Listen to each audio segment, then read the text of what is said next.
To me, it indicates that they're talking about spiritual darkness and not actually a literal changing of the skin color. Also notice something here is that here the word used to be white and delightsome, but it's been changed to pure.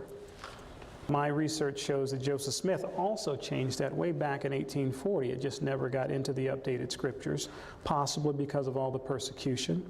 But he changed it to pure. Two different references. One says because he feared that people would misunderstand its meaning.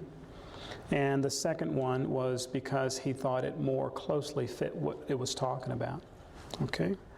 All right, so let's move on. 2 Nephi 5:21 and 2 Nephi 30 verse 6. Key passages there.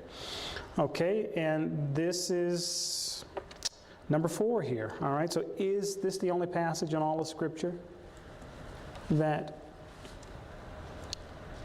means black skin instead of spiritual darkness or gloominess? Well, 2 Nephi 26:33 reads, "For none of these iniquities come of the Lord, for he doth that which is good among the children of men. And he doeth nothing, save it be plain unto the children of men. And he inviteth them all to come unto him, and partake of his goodness. And he denieth none that come unto him, black and white, bond and free, male and female. And he remembereth the heathen, and all are alike unto God, both Jew and Gentile." All right, so when I read this, I first say, well, you know, my wife's Puerto Rican. Is she not included in this? Only the black and the white? Well, are they talking about black and white, or are they talking about good and evil?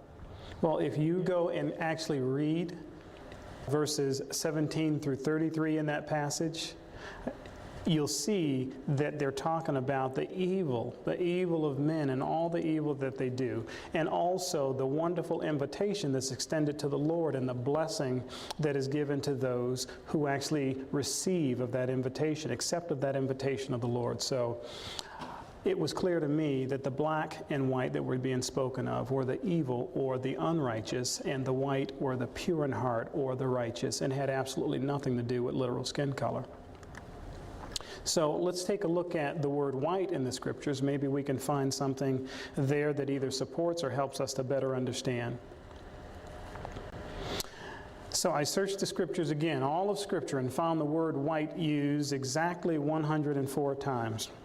40 times in the Old Testament, 28 in the New, 24 times in the Book of Mormon, and 12 in the Doctrine and Covenants. And only 26 times did they refer to man. Okay, so I'm down from 104 to 26, made my research a little easier. And of those 26, 18 refer to leprosy. So let's explore those remaining 8 just to find out what's there for us. All right, now, what do you notice about the remaining 8? Anything?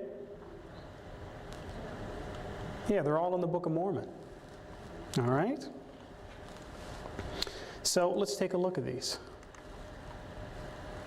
Of those 24 mentions of the word, 16 of them refer to 11 of righteousness or purity, 1 material objects, 1 hair, and 3 times it's talking about the fruit of a tree.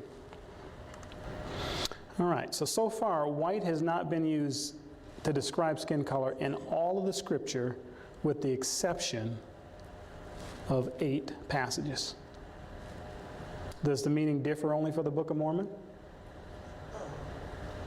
Not sure. I don't think so, but I'm not sure. Let's take a look at it. Again, Elder McConkey's statement, forget everything that I have said, or what President Brigham Young or George Q. Cannon has said, or whoever has said in the days past that was contrary to the present revelation. We spoke with a limited understanding and without the light and knowledge that is now come into the world. We get our light and our truth line upon line, precept upon precept.